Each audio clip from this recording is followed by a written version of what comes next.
Hello, and welcome back to some more of yesterday's RAM. Computer Bob here. In this episode, we're looking at the performance of the Radeon HD 7870 in 2022. The model I have is the Sapphire Flex GHz edition. The rest of the system specs are on screen now. You're witnessing the very last moments of my Radeon HD 7870. After I recorded this clip, the computer crashed with grey and white stripes on the screen.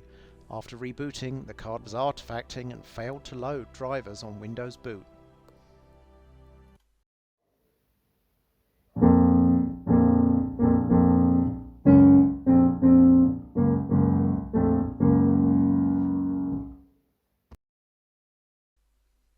So, it appears my fix for the 7870, reflowing it with a hot air gun, was only a temporary repair.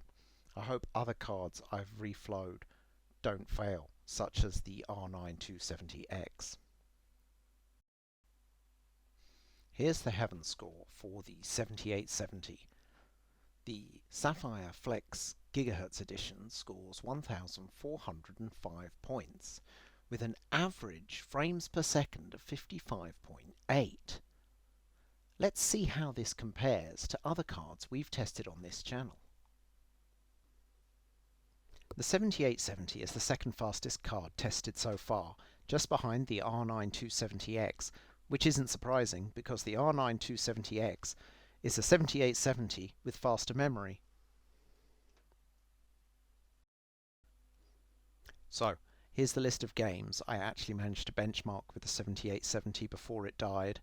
I was hoping to do two separate videos on single player and esports games, but I've just had to lump them all in together into this one video.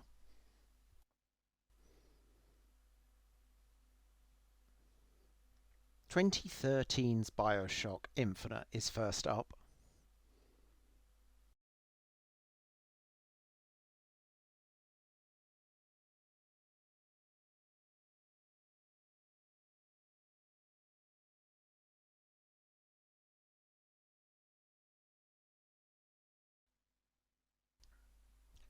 None of the cards tested so far on this channel have been able to exceed an average frame rate of 60 frames per second, but the 7870 is coming pretty close. We can also see the advantage of 2 GB of video memory, as the 1% and 0.1% lows for the GTX 660 and the 7870 are double those of the 1 GB 7850.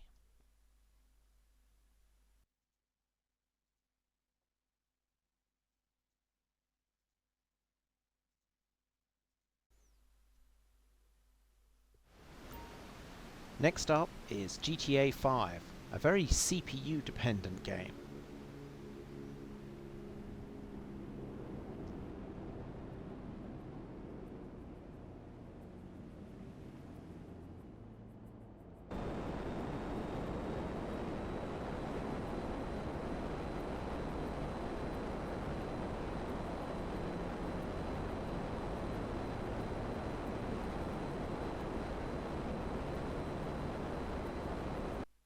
So we can see the 7870 performing much better than the GTX 660. But what I really think we're seeing here is the effects of having 12 threads available to us on the Xeon. I believe the GTX 660 was bottlenecked by the 4-core, 4-thread Phenom CPU.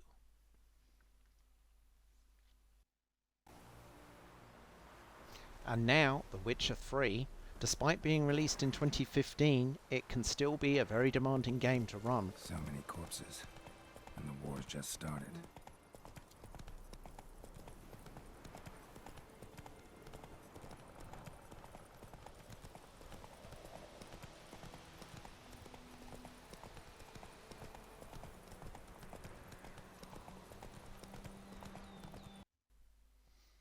Once again, we see the 7870 outperforming the GTX 660, which is not surprising because it is a faster card.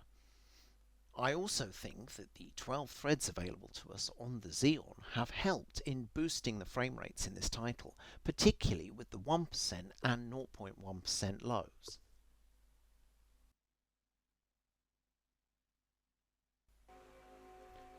"2015's Rise of the Tomb Raider can still be an intensive title, especially for older hardware.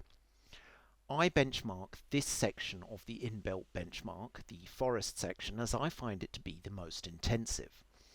Our 7870 looks to be handling the medium presets at 1080p fairly well, but let's take a look at the benchmark and see how well it did.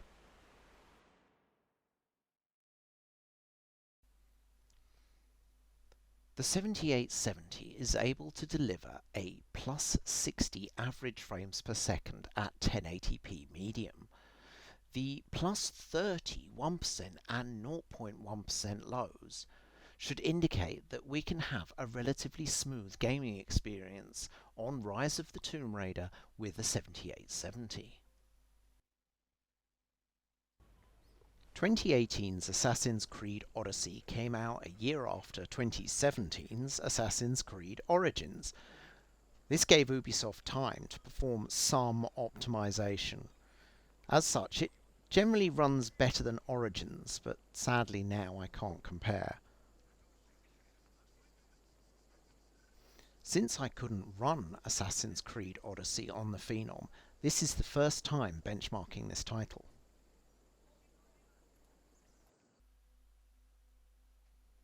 The 7870 delivers a distinctly console-like experience at 1080p low settings, which is not surprising because the 7870 is very similar to the GPU used inside the PlayStation 4 and Xbox One. I would argue that this is not necessarily a bad thing. You could set, within the settings, to target 30 frames per second constantly and have the resolution dynamically scaled. That's how it would run on the consoles.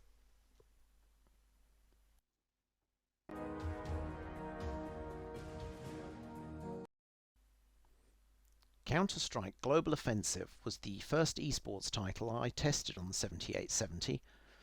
I couldn't get the MSI Afterburner display up on screen, and I believe this is down to anti-cheat settings within CSGO that block game overlays. I downloaded and ran the benchmark level at automatically selected settings. As we can see in the video, the smoke effect really kills the frames per second. If I was going to play this online, I'd certainly modify the settings and turn them down until the smoke effect didn't drop the frames per second below 60.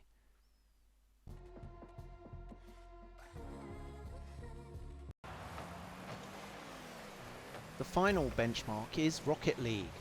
I'd not played this title before, but I had a great time, and I'll definitely be going back for more.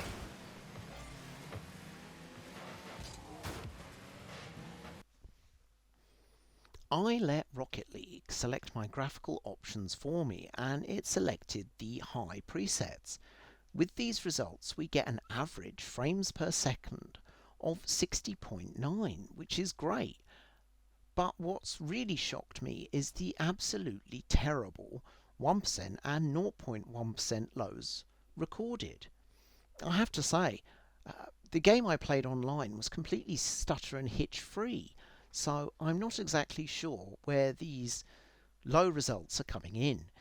This is something I would like to look at in more detail and perhaps with other graphics cards. It's possible that this is being caused by the 2GB of VRAM on the 7870. If that's the case, we'd expect to see this kind of result on other cards with only 2GB of VRAM. Well, it's conclusion time. I didn't get to benchmark half the titles I wanted to test on the 7870, but the small number of results we have shows that you could game on a 7870 in 2022, just. It's certainly not worth the 75 Great British Pounds CEX currently charges for it in the UK. You can get faster cards for less, and that's even from CEX themselves. Can I recommend it for the eBay price of around 30 to 40 Great British Pounds? You could probably find the slightly faster R9 270 at this price. So I would say that the 7870 has probably had its day. We'll be back for more of yesterday's RAM with a GTX 670. It was supposed to be a 660 Ti, but that was faulty. Typical.